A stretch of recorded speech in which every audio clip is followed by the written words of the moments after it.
Hey everyone, ओम नमः शिवाय and welcome back to the channel. I hope कि आप सभी ठीक होंगे और अपना भी ध्यान रख रहे होंगे और आप सभी की तैयारी एकदम अच्छे से चल रही होगी।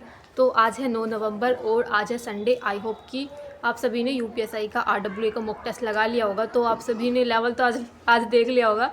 स्पेशली जीके जीएस में मतलब इतना ज़्यादा डिफिकल्ट लग रहा था कि शायद मतलब 20+ क्वेश्चन करना भी बहुत ज़्यादा मुश्किल हो रहा था।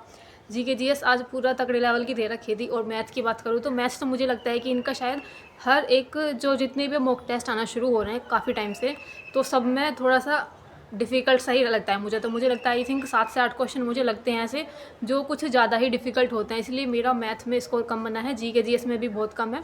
सिर्फ हिंदी और रीजनिंग में ही स्कोर जो है एक कॉन्स्टेंट सा स्कोर चल रहा है, ज़्यादा डिक्रीज़ नहीं होता, ज़्यादा इंक्रीज़ नहीं होता। लेकिन जीके जीएस और मैथ ये दोनों पार्ट ना मुझे ऐसे लगते हैं जिस दिन ज़्यादा डिफिकल्ट से आ जाते हैं उस दिन मेरा स्कोर बहुत ही कम हो जाता है।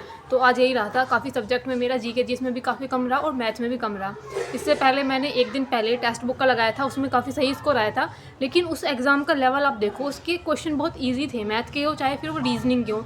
स्पेशली आप मैथ देखना कितना ईजी था उसका, और इसको आरडब्ल्यूए के मैथ से कंपेयर करना तो आप लोगों को आराम से पता चल जाएगा कि दोनों के मैथ के लेवल में कितना ज़्यादा डिफरेंस है। जैसे अगर मैं जनरल से क्वेश्चन की बात करते हैं, पहले देखो इसमें सॉल्यूशन तो ओपन नहीं होता, इसलिए पता नहीं चल पाएगा कि कितने क्वेश्चन क्या क्या रहे। लेकिन हाँ, वही बात है, मैंने आज फिर से ओएमआर पर लगाने की कोशिश की थी और मुझे लगा था कि मैं आराम से 15 मिनट के अंदर ही ओएमआर पर पूरे गोले भर लूँगी। इसलिए मैंने जब मेरी लास्ट में 15 मिनट बच गई थी तब मैं अपनी ओएमआर को फिल करने लगी और मेरी कंप्लीट भी नहीं हो पाई। मतलब 15 मिनट से भी ज़्यादा टाइम लग रहा था ओएमआर को करने में। जबकि जब मैंने टेक्स्ट बुक पर ओएमआर के साथ मॉक टेस्ट लगाया था तब मेरी आराम से 15 मिनट में हो गया था। इसमें एक तो ये भी टाइम हो सकता है क्योंकि इसमें जो है ऐप थोड़ा सा दिक्कत करता है, स्लो चलता है। एक क्वेश्चन के बाद नेक्स्ट क्वेश्चन होने में ना टाइम लगता है, इसलिए यहाँ पर ओएमआर को फिल करने में 15 मिनट से भी ज़्यादा का टाइम चाहिए था। लेकिन मैंने लास्ट में 15 मिनट ही छोड़ी थी। जबकि टेक्स्ट बुक पर जो मैंने एक दिन पहले मॉक टेस्ट लगाया था उसमें मेरे 15 मिनट या उससे भी कम टाइम के अंदर मेरी पूरी ओएमआर आराम से फिल हो गई थी। लेकिन यहाँ मेरे कुछ क्वेश्चन आज फिल नहीं हो पाए थे, इसलिए मैंने शायद 139 मेरे क्वेश्चन मैं गोले भर पाई थी उनके। उसके बाद मेरा मॉक टेस्ट सबमिट हो गया था और मेरे गोले भी नहीं भरे गए थे, इसलिए ये चीज़ें बतानी थी। तो अपना टाइम को मुझे लगता है कि हमें 20 मिनट तो बिल्कुल मान कर ही चलने चाहिए कि 20 मिनट तो लगेंगे ही लगेंगे हमें गोला भरने के लिए।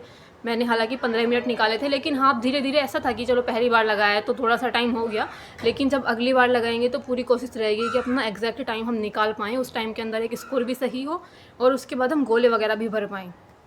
तो ये रहा था। चलो अभी बात करते हैं कुछ क्वेश्चन की जो कुछ माइंड में है, बहुत ज़्यादा तो याद नहीं है। देखो हिंदी के अंदर मुझे लगता है जैसे रचनाएं वगैरह तो कम ही पूछ रखी थी। एक रचना थी शायद आंसू थी जयशंकर प्रसाद जी की, और रचना वगैरह तो कुछ नहीं थी। हिंदी तो ठीक सी थी, देखो नॉर्मल ही सी थी हिंदी, कुछ ज़्यादा वो नहीं था। और जो गद्यांश आया हुआ था वो भी थोड़ा ठीक था, नॉर्मल था। तो हिंदी के क्वेश्चन ठीक गए थे मेरे। और रीजनिंग की मैं बात करूँ तो रीजनिंग तो मुझे सही लगी।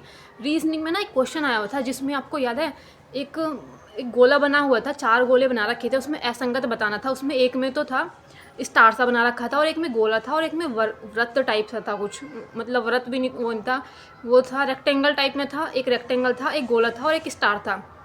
ये फिगर बनाई हुई थी। उस वाले क्वेश्चन में मैंने बहुत टाइम लगाया पर मुझे समझ नहीं आ रहा था कि इसमें असंगत क्या है, क्योंकि कुछ भी चीज़ मुझे ऐसी मिल नहीं रही थी कि उसमें क्या ही पता चलेगा। तो वो तो बाद में ही पता चल पाएगा जब रियल सॉल्यूशन ओपन होगा। तो उस क्वेश्चन में मुझे मिस्टेक लग रही थी कि ये कैसे होगा। रीजनिंग में थोड़ी ठीक सी इसलिए गई थी क्योंकि मुझे लगता है इन्होंने ज़्यादा रीजनिंग के अंदर ज़्यादा जीके जीएस नहीं दे रखी थी, जैसे टेक्स्ट बुक वाले करते हैं ऐसे ज़्यादा जीके जीएस नहीं थी। लेकिन हाँ मैथ के अंदर रीजनिंग जरूर थी, और जो कि मुझे लगता है क्योंकि सही भी है, क्योंकि 2021 के पेपर में आए थे 9 से 10 क्वेश्चन आराम से रीजनिंग के आए थे मैथ वाले पार्ट के अंदर। हालांकि 2017 वाले पेपर के अंदर मैथ में रीजनिंग के क्वेश्चन ज़्यादा नहीं आए थे, ज़्यादा से 3-4 क्वेश्चन आए थे। लेकिन 2021 वाले में ज़्यादा आए थे रीजनिंग के क्वेश्चन, इसीलिए सर भी जो हैं 2021 वाले पैटर्न को ध्यान में रखते हुए ये मॉक टेस्ट बना रहे हैं। हर मॉक टेस्ट के अंदर आपको रीजनिंग के क्वेश्चन देखने को ही मिलते हैं, 9 से 10 क्वेश्चन तो एटलीस्ट। तो और कहीं ना कहीं इस चीज़ का ना फ़ायदा ही होता है मैथ के अंदर कि रीजनिंग के क्वेश्चन बनते हैं, क्योंकि रीजनिंग के थोड़े आसान रहते हैं और मैथ वाले पार्ट में थोड़ा ज़्यादा टाइम लग जाता है। जैसे मैं मैथ की बात करूँ तो मुझे कुछ क्वेश्चन आई थिंक मेरा स्टार्टिंग का भी वो क्वेश्चन नहीं बन पा रहा था, जिसमें एक संख्याएँ दी हुई थी और उसके सामने फिर 84 लिखा हुआ था और उसके बाद एक और संख्या दी हुई थी, उसका पूछा हुआ था कि इसका क्या बनेगा। उसका मेरा नहीं हुआ था वो क्वेश्चन, मैंने उनको रिवर्स करके भी जोड़ के देखा। उनकी रिवर्स जो वो होती है रिवर्स रैंकिंग, जो अल्फ़ाबेट थे उनको जो फॉरवर्ड रैंकिंग बैकवर्ड, मैंने दोनों तरह से करके देख लिया। और मैंने एक बार उनको ऐड करके उसमें कोई मल्टीप्लाई करके मेरा वो क्वेश्चन नहीं बना था। और उसके बाद एक नाव वाला क्वेश्चन था, अगर आप सभी को याद है तो अप स्ट्रीम और डाउन स्ट्रीम वाला, उसमें ना बड़ी इक्वेशन सी बनती है। किसी को पता है कि वो कोई आसान मेथड हो, कैसा हो सकता है कि नाव को एक तरफ जाने में और वापस आने में इतना टाइम लगा, 7 घंटे कुछ दे रखे थे। फिर ऐसे ही एक और कंडीशन दी थी कि नाव को इतना एक तरफ से जाने में और इतनी दूरी आने के लिए 11 घंटे लगे, ऐसे करके कुछ दे रखा था। तो उसमें B+S की दोनों की वैल्यू में से हमें एक की वैल्यू पूछी हुई थी। तो ये क्वेश्चन मेरा नहीं बना था, मतलब टाइम भी नहीं लग पाता इतना कि आप उसको सही से कर भी पाओ ढंग से। और एक क्वेश्चन मुझे लग रहा था जिसमें शायद ज़्यादा ही कैलकुलेशन सी थी। एक क्वेश्चन था जिसमें शायद वो कैपिटल वाला क्वेश्चन था, पूंजी वाला, कि पूंजी इतने समय के लिए लगाई गई, उसने 4 मंथ के लिए लगाई थी शायद, ऐसा कुछ था। एक ने एक्स के लिए लगाई थी और एक ने एक्स समय एक्स टाइम पहले निकाल दी थी, ऐसा कुछ था। वो क्वेश्चन मुझे लग रहा था कि ज़्यादा कैलकुलेशन सीखा था, वो नहीं हुआ था मेरा। तो मैथ में ना कुछ ऐसे ही क्वेश्चन थे जो जिसमें थोड़ा टाइम ज़्यादा लग रहा था, कैलकुलेशन ज़्यादा थी। तो ज़्यादा क्वेश्चन मुझे याद नहीं है, सिर्फ इतना ही याद है, क्योंकि जब तक आप सोल्यूशन खुद से ओपन करके नहीं देखोगे अब तो पता नहीं चलेगा कि क्या क्या चीज़ें रही। लेकिन मुझे लगता है आज स्कोर काफ़ी कम है और पता नहीं क्या क्या चीज़ें रहेंगी। चलो फिलहाल पहले तो अभी स्कोर की बात कर लेते हैं कि सब्जेक्ट के अंदर कितना स्कोर था। और 2 सब्जेक्ट से ना मुझे सच में बिल्कुल एक नफरत सी होती जा रही है। अब एक तो जीके जीएस और मैथ वाले पार्ट से, क्योंकि इसमें ना स्कोर कम ही होता जा रहा है। मुझे ऐसा लग रहा था कि हम जितना ज़्यादा पढ़ रहे हैं और पीछे ही जा रहे हैं इसमें, इन दोनों पार्ट में। चलो खैर अभी स्कोर देखते हैं क्या क्या रहा। सबसे पहले चलो हिंदी की ही बात कर लेते हैं। हिंदी वाले भाग में मेरे 34 क्वेश्चन सही थे और 6 क्वेश्चन गलत थे। 9 मिनट लगे थे सही क्वेश्चन को करने में और 2 मिनट लगे थे गलत क्वेश्चन को करने में। हिंदी वाले पार्ट में स्कोर जो बना था 85 बना था, यानी कि हिंदी में 6 क्वेश्चन फिर भी गलत हैं, तो हुई होंगी कुछ गलतियाँ। व्याकरण वाले भाग में मुझे लगता है हुई होंगी गलतियाँ। जीके जीएस में मेरे 23 क्वेश्चन सही थे और 17 क्वेश्चन गलत थे।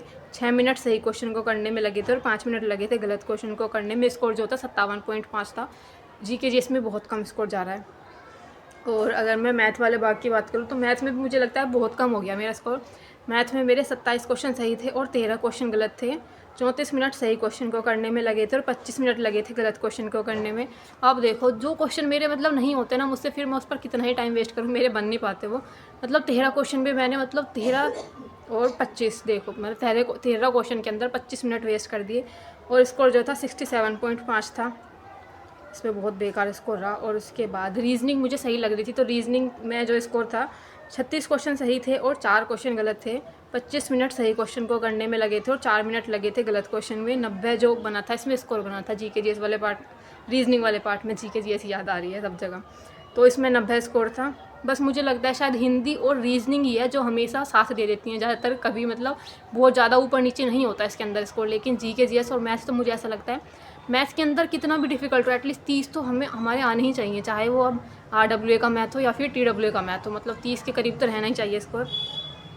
तो अभी चलो बात कर लेते हैं ओवरऑल स्कोर की। ओवरऑल जो मेरा टोटल स्कोर बना था ये था 300 400 में से 1665 रैंक थी 15,549 में से उस टाइम तक। और मैं ये करीब बैठी थी 12:30 बजे के बाद मैं ये मॉक टेस्ट लगाने के लिए बैठी थी। ऊपर आप टाइम भी देख सकते हो 2:25 पर मेरा ख़त्म होता है मॉक टेस्ट। और 89 परसेंटाइल थी, 120 क्वेश्चन सही थे, 40 क्वेश्चन गलत थे और 75% एक्यूरेसी थी। और इतने कम स्कोर पर ही इस पर आ गया था लिखा हुआ कि congratulation you have cleared the cut off.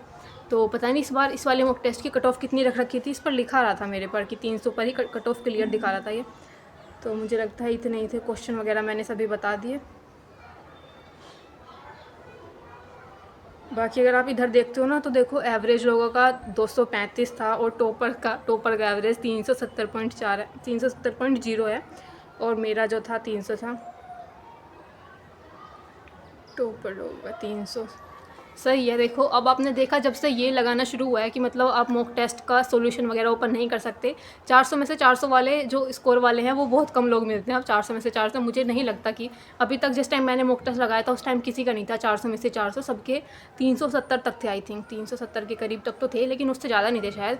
तो इसलिए जब पहले जब रीअटेम्प्ट कर सकते थे तब लोगों के 400 तक भी आते थे। फिलहाल मैं आप सभी को अपनी OMR शीट दिखा देती हूँ। ये रही OMR शीट मेरी, इधर टाइम भी डाला हुआ है, मैंने ये डाल दिया था, ये पूरा था। और मेरे देखो क्वेश्चन भी रह गए थे मेरे 139 ही मैंने अटैम्प्ट किए थे, उसके बाद मेरे रह गए थे ये क्वेश्चन सारे। तो इसलिए मुझे लगा सही टाइम वगैरह मैंने डाल दिया था, स्कोर भी मैंने लिख दिया था। और जब मैं गोला भरने लगी थी मुझे लग रहा था कि आज 15 मिनट में पूरे कंप्लीट हो पाएंगे, लेकिन 15 मिनट नहीं थे। 15 मिनट से भी ज़्यादा लगते हैं गोले भरने में, कम से कम 20 मिनट तो मान कर ही चलो, स्पेशली RWA पर, क्योंकि ऐप जो है ना थोड़ा सा स्लो चल रहा है आजकल। पता नहीं एक क्वेश्चन पर क्लिक करो बहुत देर में नेक्स्ट क्वेश्चन आता है। तो स्कोर ये रहा था, आप सभी अपना स्कोर बता कर जाना, और बाकी कोई क्वेश्चन हो तो प्लीज़ कमेंट कर देना। मिलते हैं नेक्स्ट वीडियो में, तब तक के लिए bye bye, take care and Radhe Radhe.